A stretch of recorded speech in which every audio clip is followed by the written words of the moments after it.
Before they will go flag the video. Okay, we'll start from the first person, which is this guy on this side. His name is Good Luck.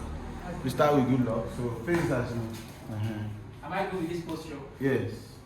So for me to take the picture, you have been asking, so I said I should do a quick video, so I have no stress. You understand?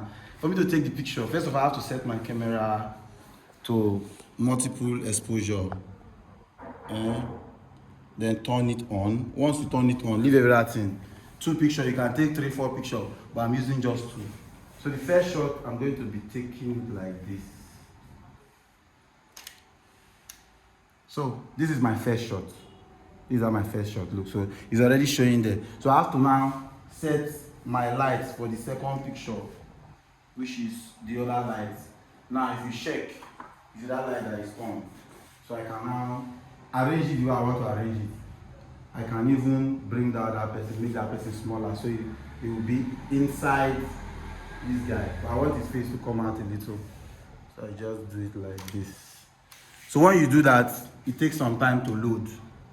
Once you load, the loading now to process the picture. So once it's done, you will notice that the 2 pictures are now merged together to give you this.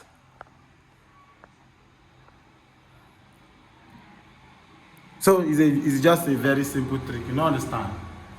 See you in another video. Don't tell me say the video too long. I know life for you. Go bring it.